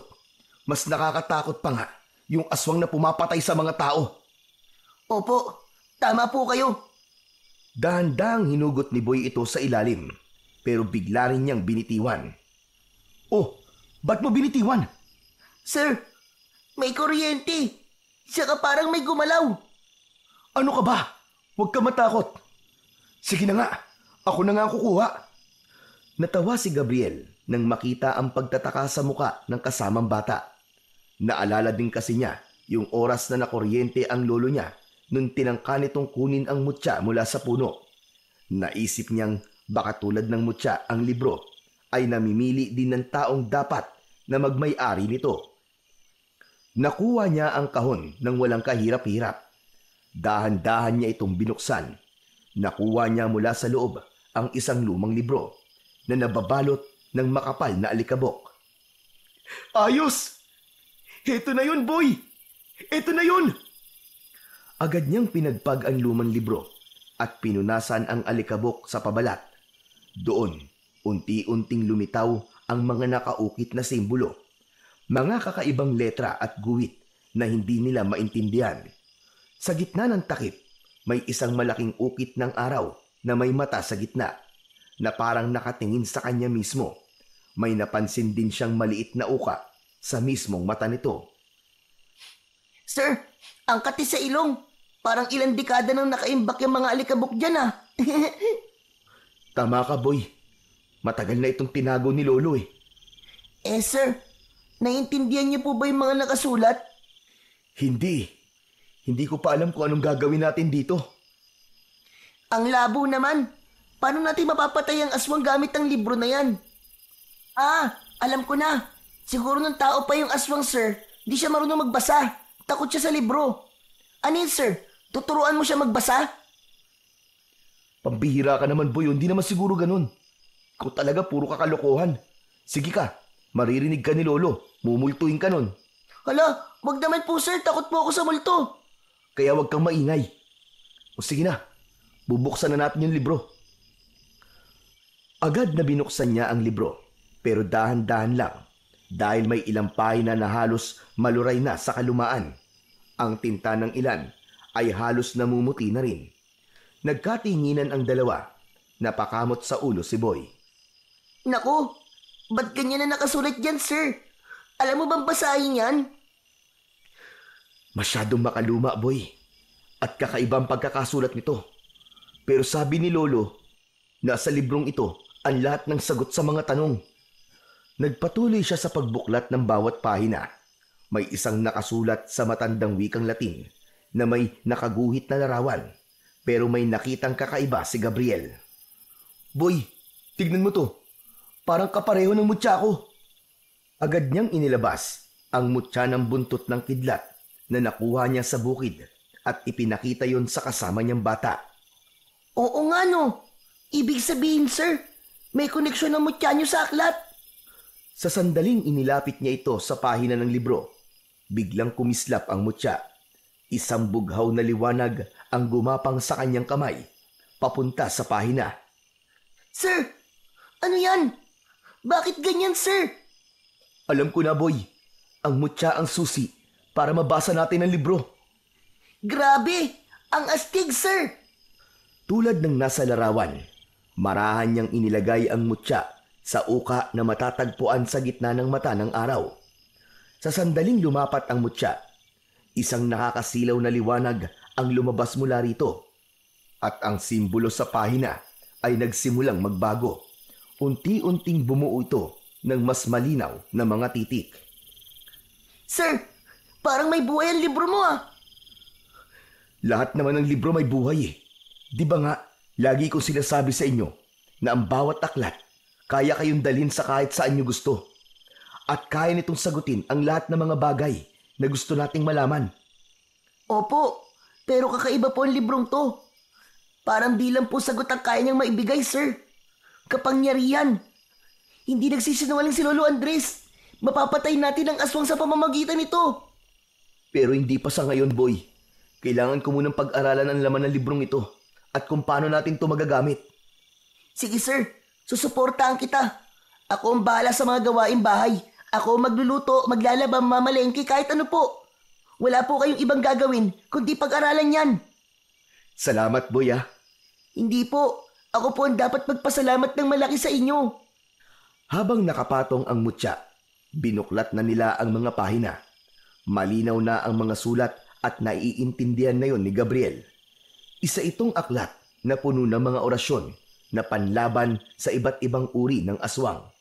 Hanggang sa isang pahina ang nakatawag sa kanya ng pansin. Ang pahinang may larawan ng isang aswang. Yan! Yang aswang na yan! Siya yung sumalakay sa bahay, sir! Ganyan na ganyan po ang itsura niya! Sigurado ka ba, boy? Opo, hindi po ako maaari magkamali. Yan nga po yun. May malalaki siyang pakpak, tapos ang pangit po ng mukha niya, nakakatakot. Parang naaagnas po na bangkay. Tapos, may mahahaba at matigas po siyang dila. Tama nga ang hinala ni Lolo. Dito makikita ang paraan para tapusin ang lagim sa baryong ito. Habang sinusuri ang aklat, may isang orasyon ang agad na umagaw ng kanyang pansin. Ang orasyon na may kakayahang baliin ang sumpa ng isang nilalang na isinilang mula sa kadiliman. Ang kapangyarihan ng orasyon ay lalong titindi kung magagamit ang mutya ng buntot ng kidlat bilang gabay. Orasyon? Mutya? Kapangyarihan? Ayos! Sir, sana nga matalo natin yung aswang at si Tandang Silva. Oo, boy. Gagawin natin yon. Tatalunin natin sila. Ilang araw at gabi pa ang lumipas. Lalong lumaganap ang takot at sumpa sa buong baryo. Mas naging agresibo ang aswang sa tuwing sumasapit ang gabi. Wala itong takot. Hindi naging epektibo ang mga pangontra tulad ng mga bawang. Hindi rin ito tinatablan ng mga karaniwang sandata. Marami ng tao ang namatay at nasugatan. Wala na rin takot si Tandang Silva na magpakita sa mga tao kapag naglalakad ito sa kalsada. Agad na nagtatago ang mga tao. Nagsasara ng kanilang mga bintana at pinto at di na lumalabas ng kanilang mga bahay. Isa-isa, unti-unting inuubos ng halimaw ang mga residente. Gusto na ni Gabriel na lumaban. Gusto niyang protektahan ang mga tao. Pero alam niyang hindi pa sapat ang kanyang tapang at kaalaman. Nagsikap siya. Inaral ang bawat detalye. Nagplano ng estratehiya para matapatan ang mga kalaban. Pinag-aralan niyang mabuti ang orasyon sa aklat.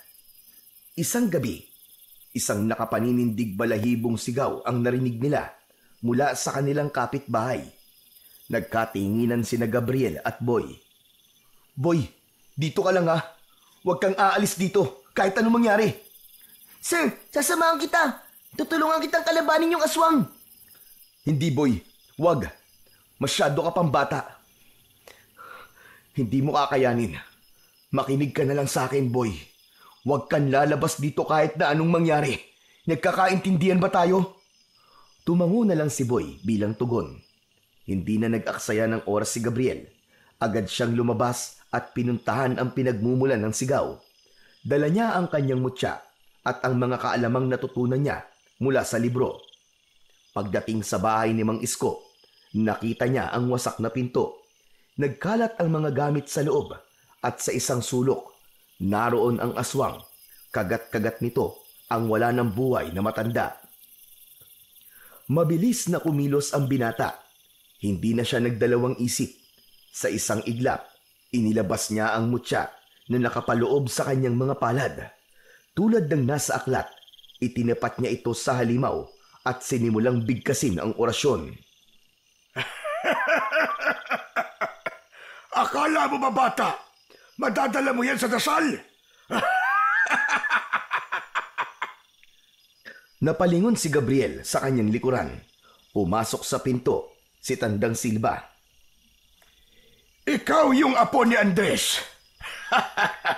Sayang lang ang dugon dumadaloy sa'yo. Walang bisa ang dasal sa isang aswang na hindi nakakarinig. Alam ko, Tandang Silva. Pero yung aswang mo, bingi lang, pero hindi bulag.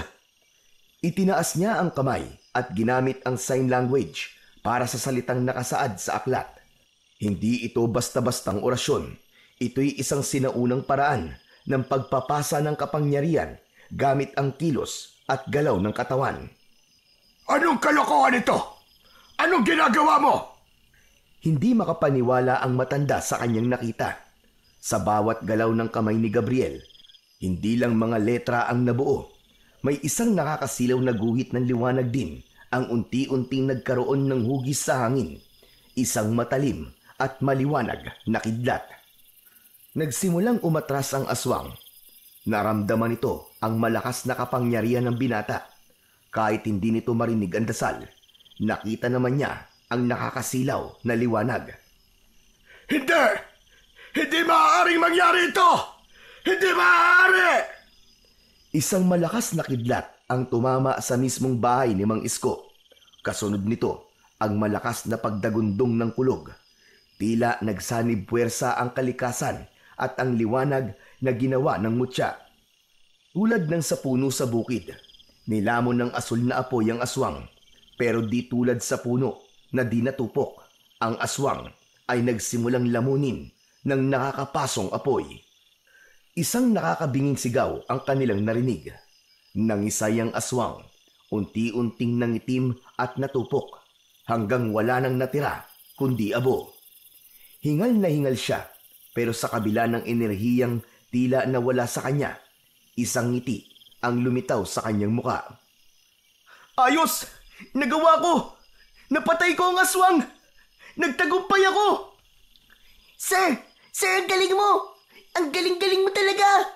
Idol talaga kita, sir! Hala! Boy! Bakit ka nandito?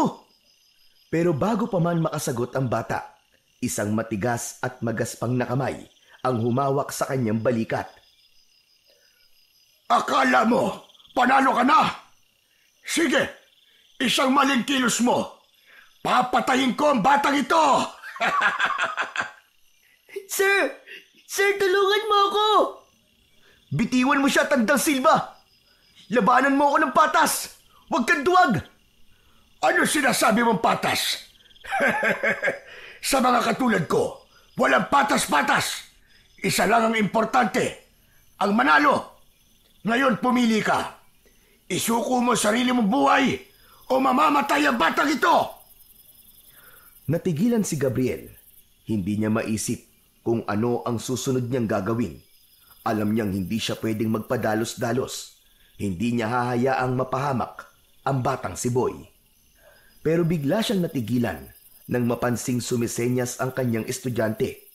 Napatingin siya sa kamay nito. May hawak itong maliit na bote na may lamang langis. Napakunot ang noo niya. Nakilala niya yon. ang bote na huling hawak ng kanyang lolo Andres bago ito namatay.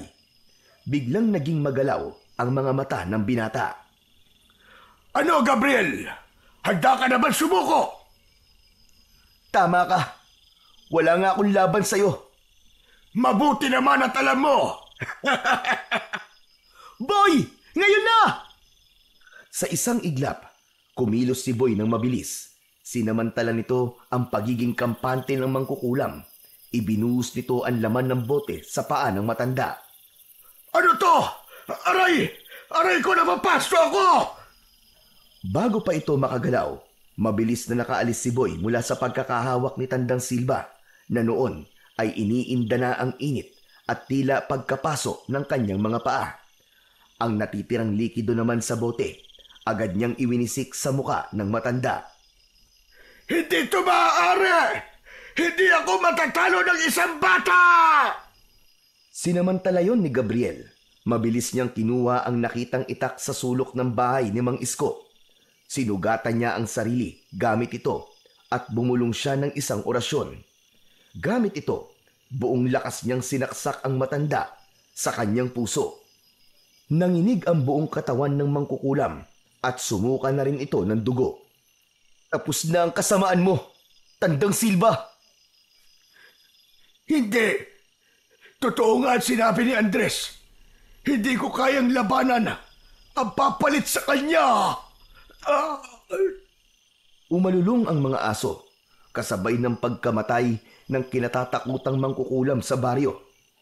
Sir! Sir, tapos na ba? Patay na ba siya? Oo, Boy. Tapos na.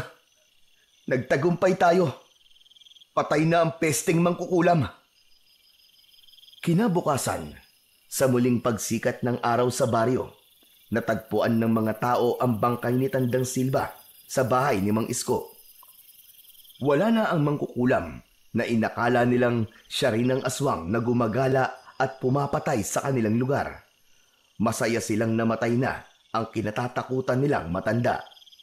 Samantala, sa bahay naman ni Gabriel, tinititigan ni Boy ang aklat ng mga orasyon. Sir, ano na bang gagawin natin dito sa libro? Itatago natin, Boy, dahil baka dumating ang araw. Baka kailanganin natin ulit. Napangiti si Boy at ganun din si Gabriel. Sa wakas, matatahimik na ang kanilang baryo. Ngunit higit pa sa tagumpay nilang ito, ang pinakamahalagang bagay na kanilang nagawa ay ang pagkamit ng hustisya para sa mga mahal nila sa buhay. At isang pangako ang sinabi ni Gabriel bago nito itinago ang libro. Ngayong alam na niya ang sikreto ng libro, handa na siyang lumaban anumang oras na dumating ang mga kampon ng kadiliman. Ipinagpatuloy niya ang nasimulan ng kanyang lolo bilang isang mahusay na albularyo at manunugis ng aswang. Yun ang gusto ng kanyang lolo para sa kanya. Pero habang wala pa ang mga alagad ng kasamaan, ay pinagpapatuloy niya ang kanyang pagtuturo bilang isang guro. Sa kabila nito, palagi siyang alerto, nakabantay kung sakaling may mga mata na nakabantay at naghihintay ng tamang pagkakataon na umatake at magasik ng lagim sa kanilang baryo. Nangako siya sa kanyang sarili at sa pangalan ng kanyang lolo na habang siya ay nabubuhay, ipagtatanggol niya ang buong baryo sa abot ng kanyang makakaya, sa tulong ng mutya ng buntot ng kidlat at sa gabay ng mahiwagang aklat ng kanyang lolo.